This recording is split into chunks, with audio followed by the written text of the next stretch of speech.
9월 11일 성경 읽기 시간입니다.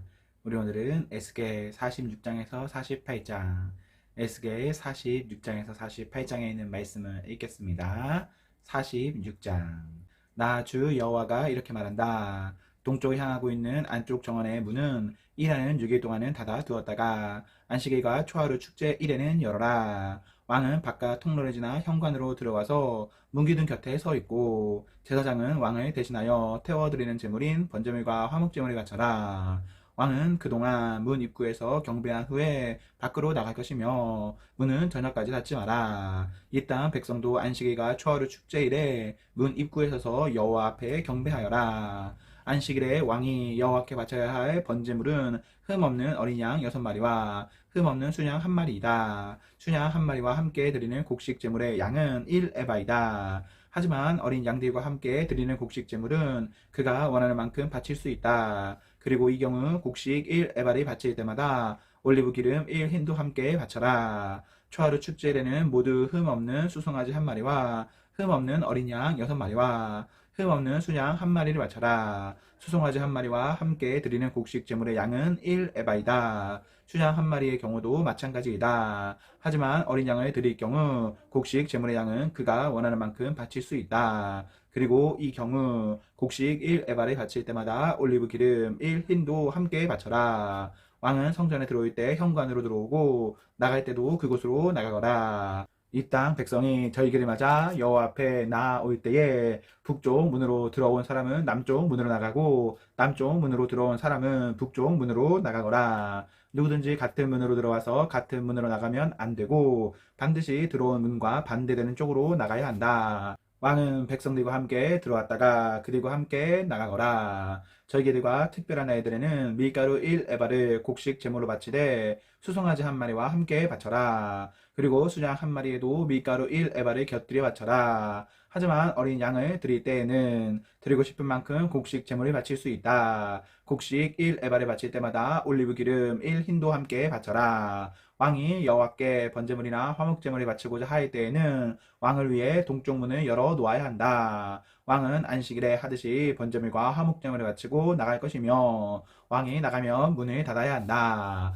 너희는 매일 아침마다 일년된 흠 없는 어린 양을 여호와께 태워드리는 번제물로 바쳐라. 또 아침마다 곡식제물과 함께 어린 양을 바쳐라. 어린 양을 바칠 때에는 밀가루 6분의 1 에바와 기름 3분의 1 흰을 함께 바쳐라. 이것이 여호와께 바칠 곡식 제물이며 지금부터 영원히 지켜야 할 규정이다. 그러므로 제사장은 언제나 이와 같이 어린 양과 곡식 제물과 올리브 기름을 번제물로 바쳐라. 왕이 자기 아들에게 땅을 선물로 주면 그 땅은 그 아들의 자손의 것이 되어 그들 가족의 재산이 될 것이다. 그러나 왕이 자기 종에게 땅을 선물로 주면 그 땅은 자유의 해까지만 그 종의 것이 되고 그 뒤에는 다시 왕의 것이 된다. 왕의 땅은 오직 왕의 아들에게만 주어진다. 왕은 백성의 땅을 빼앗고 그들을 쫓아내서는 안 된다. 왕이 자기 아들에게 땅을 줄 때에는 자기 땅 가운데서만 주어라. 그리하여 내 백성이 자기 땅에서 쫓겨나는 일이 없어야 한다. 그때 그 사람이 나를 데리고 문 곁에 있는 통로를 지나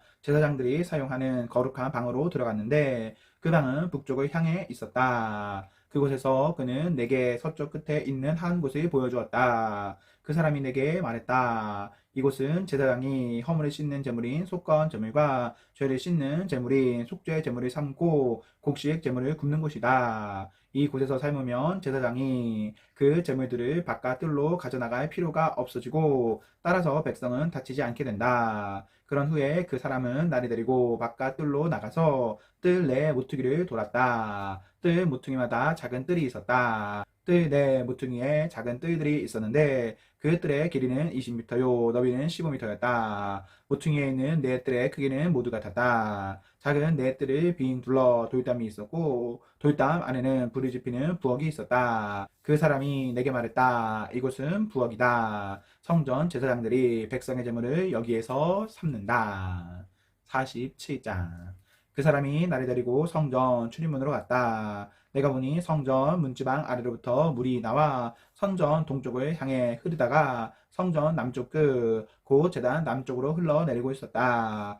그 사람이 나를 데리고 북쪽 문을 지나 동쪽 문 바깥으로 갔다. 내가 보니 그 물이 남쪽으로부터 흘러내리고 있었다. 그 사람이 손에 주의자를 가지고 동쪽으로 가서 500m쯤 잰 뒤에 나를 이끌어 발목까지 차 오르는 그 물을 건너게 했다. 그 사람이 또 500m쯤 되는 거리를 잰 뒤에 나를 이끌어 물을 건너게 했는데 물이 무릎까지 차 올랐다. 다시 그가 또 500m쯤 되는 거리를 잰 뒤에 나를 이끌어 물을 건너게 했는데 이번에는 허리까지 물이 차 올랐다. 다시 그가 500m쯤 되는 거리를 쟀는데 이번에는 그 물이 걸어서는 건널 수 없고 헤엄을 쳐야만 건널 수 있는 강이 되었다. 그 사람이 내게 물었다. 사람아, 이것이 보이느냐? 그런 뒤에 그 사람이 나를 데리고 강 언덕으로 다시 올라갔다. 그곳에 도착하여 보니 강 양쪽에 나무가 무척 많이 있었다. 그 사람이 내게 말했다. 이 물이 동쪽 지역으로 흘러서 아라바로 내려갔다가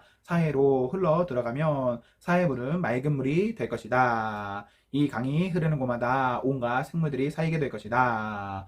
사해 주변에 물고기들이 살게 될 것이니 이는 이 물이 흘러가는 곳마다 짠물이 변하여 민물이 되기 때문이다. 이 물이 흐르는 곳마다 생물이 번성할 것이다. 바닷가에는 어부들이 많이 모여 들 것이며 엔게디부터 에네글라임까지 모두 금을 치는 곳이 될 것이다. 마치 지중해 물고기 종류처럼 이곳에도 물고기 종류가 수없이 많아질 것이다. 하지만 늪과 갯벌은 살아나지 못하고 소금 땅이 될 것이다. 그 강 언덕 양편에는 온갖 종류의 과일 나무가 자랄 것이며 그 잎사귀가 시들지도 않고 열매가 떨어지지도 않을 것이다. 물이 성소에서부터 흘러나와 과일 나무들을 적시기 때문에 나무들이 달마다 열매를 맺을 것이다. 나무 열매는 식량으로 쓰고 나무 잎사귀는 약으로 쓰일 것이다. 주 여호와께서 말씀하셨다. 이스라엘의 12지파에게 나누어 줄 땅의 경계선들은 다음과 같다. 요새 지파에게는 두 몫이 주어진다. 땅을 나눌 때는 공평하게 똑같이 나누어야 한다. 이 땅은 내가 너희 조상에게 주기로 약속한 땅이므로 이 땅은 너희의 영원한 재산이 될 것이다. 땅의 경계선은 다음과 같다. 북쪽 경계선은 지중해에서부터 헤들론을 따라 하마 어귀를 지나 스닷을 거쳐 다마스커스와 하마 지역 사이에 있는 부로다. 시브라임에 이르고 하우란 땅 경계에 있는 하셀 핫디고 네까지 이른다. 이렇게 북쪽 경계선은 지중해에서부터 하살 에논까지 이르는데 이 경계선은 하맛과 다마스커스 사이에 있다. 동쪽 경계선은 하우란과 다마스커스 사이에서 시작하여 길르앗과 이스라엘 땅 사이에 요단강을 지나 사야 옆에 다말까지 이른다. 이것이 동쪽 경계선이다. 남쪽 경계선은 다말에서 시작하여 무리보 가데스의 샘을 지나 이집트 시내를 거쳐 지중해에 이른다. 이것이 남쪽 경계선이다. 서쪽 경계선은 지중해가 경계선인데 하맛 어기 건너편까지이다. 이것이 서쪽 경계선이다. 그러므로 너희는 이 땅을 이스라엘 지파별로 나누어라. 너희가 이 땅을 나누어 재산으로 삼되 너희뿐 아니라 너희와 함께 사는 외국인들과 그들의 자녀들에게도 그 땅을 나누어 재산으로 삼게 하여라. 너희는 그 외국인들을 이스라엘에서 태어난 사람과 똑같이 여겨 이스라엘 지파들과 함께 땅을 나누어야 한다. 외국인이 어느 지파와 함께 살든지 상관없이 그들에게도 땅을 나누어 주어야 한다. 나 주 여호와의 말이다. 48장. 지파들의 이름은 다음과 같다. 단의 몫은 북쪽 경계선에서 시작하여 헤들론 길을 따라 하맛 어귀를 지나 다마스커스 북쪽 경계에 있는 하살 에논까지 곧 하맛의 경계까지 이르는 동쪽에서부터 서쪽까지의 땅이다. 아셀의 몫은 단 지파를 경계선으로 해서 동쪽에서 서쪽까지이다. 납달리의 몫은 아셀 지파를 경계선으로 해서 동쪽에서 서쪽까지이다. 므낫세의 몫은 납달리 지파를 경계선으로 해서 동쪽에서 서쪽까지이다. 에브라임의 몫은 므낫세 지파를 경계선으로 해서 동쪽에서 서쪽까지이다. 르벤의 몫은 에브라임 지파를 경계선으로 해서 동쪽에서 서쪽까지이다. 유다의 몫은 르벤 지파를 경계선으로 해서 동쪽에서 서쪽까지이다. 너희는 유다 지파를 경계선으로 해서 동쪽에서 서쪽까지의 몫을 거룩한 지역으로 지정하여 특별한 예물로 바쳐야 한다. 그 너비는 12.5km이고 동쪽에서 서쪽까지의 길이는 다른 지파들의 몫과 똑같고 이 지역 한가운데에는 성전을 세워야 한다. 너희가 나 여호와께 바쳐야 할 특별한 땅은 길이가 12.5km이고 너비가 5km이다. 이 땅은 제사장들을 위해 마련한 거룩한 몫이 될 것이다. 북쪽으로는 길이가 12.5km, 서쪽으로는 너비가 5km, 동쪽으로도 너비가 5km, 남쪽으로는 길이가 12.5km이다. 그리고 그 한가운데에 여호와의 성전이 있어야 할 것이다. 이 땅은 거룩하게 구별된 제사장들인 사독의 자손들을 위한 몫이다. 이스라엘 백성이 나를 저버렸을 때에 그들과 함께 나를 저버린 레위 사람들과는 달리 사독 자손들은 나를 저버리지 않았기 때문이다. 그러므로 이 땅 가운데서 특별히 구별된 몫은 그들에게 특별한 선물로 가장 거룩한 몫이 될 것이며 레위 지파의 땅과 경계선을 맞댈 것이다. 제사장들의 땅 경계선에 따라서 레위 사람들에게도 땅을 주어야 할 것이다. 그 길이는 12.5km이고 너비는 5km이다. 전체의 길이는 12.5km이고 전체의 너비는 5km이다. 레위 사람은 이 땅에 팔아서도 안 되고 바꾸어서도 안 된다. 이 땅은 가장 좋은 땅이기 때문에 다른 사람들에게 넘겨서도 안 된다. 이 땅은 여호와께 거룩하게 구별된 땅이기 때문이다. 나머지 땅, 곧 너비가 2.5km 가량이요. 길이가 11.5km인 땅은 그 성의 일반적인 용도로 사용할 것이며 주로 집을 짓거나 목초지로 사용하게 될 것이다. 그리고 성은 땅 한가운데에 있어야 한다. 성의 크기는 다음과 같다. 북쪽의 길이는 2.25km가량, 남쪽의 길이도 2.25km가량, 동쪽의 길이도 2.25km가량, 서쪽의 길이도 2.25km가량이다. 목초지로 쓰일 땅은 북쪽으로 125m가량, 남쪽으로도 125m가량, 동쪽으로도 125m가량, 서쪽으로도 125m가량이다. 거룩하게 구별한 땅과 붙어있는 나머지 땅은 동쪽으로 5km이고 서쪽으로도 5km이며 이 땅에서 생산되는 것들은 성에서 일하는 사람들의 양식으로 주어져야 한다. 그리고 성에 사는 사람들로서 이 땅을 일구는 사람들은 이스라엘의 모든 지파로부터 온 사람들이어야 한다. 이 전체 지역은 사방이 12.5km 되는 정사각형이다. 너희는 성에 딸린 땅과 함께 거룩한 땅을 주님께 드리는 특별한 선물로 바쳐야 한다. 거룩하게 구별한 땅의 양옆과 성에 딸린 땅의 양옆에 있는 나머지 땅은 왕의 몫이다. 그 땅은 거룩하게 구별한 땅 동쪽 옆으로 동쪽 경계선까지이며 서쪽 옆으로는 지중해까지이다. 이 두 지역의 길이는 지파들이 차지할 땅의 길이와 같다. 이 땅이 왕의 몫이다. 거룩한 땅과 성전 안의 성소가 그 땅의 한가운데에 있어야 한다. 레위 사람의 땅과 성에 딸린 땅은 왕의 몫으로 돌아갈 땅 중간에 자리 잡게 된다. 왕에게 속한 땅은 유다의 경계선과 베냐민의 경계선 사이에 있게 될 것이다. 나머지 지파들이 받을 땅은 다음과 같다. 베냐민의 몫은 동쪽에서부터 서쪽으로 지중해까지이다.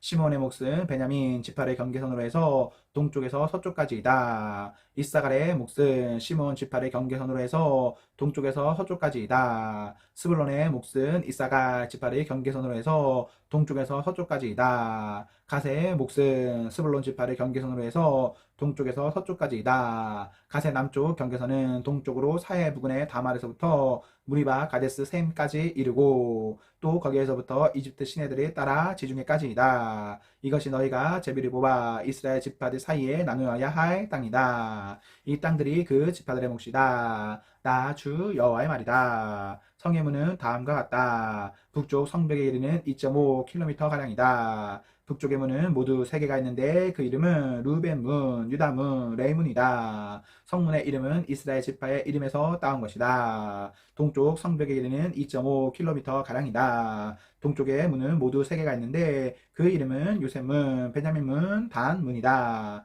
남쪽 성벽의 길이는 2.5km 가량이다. 남쪽의 문은 모두 3개가 있는데 그 이름은 시몬 문, 이사갈 문, 스불론 문이다. 서쪽 성벽의 길이도 2.5km 가량이다. 서쪽의 문도 모두 3개가 있는데 그 이름은 간문, 아세문, 납달리문이다. 이렇게 성의 둘레에는 9km 가량이다. 그때부터 이 성의 이름은 여호와께서 거기에 계시다 라는 뜻의 여호와 삼마가 될 것이다. 아멘, 아멘. 네, 우리 오늘 말씀을 모두 읽었습니다. 우리 오늘 하루도 하나님과 사랑 앞에서 행복하십시오. 성령 충만하십시오. 안녕.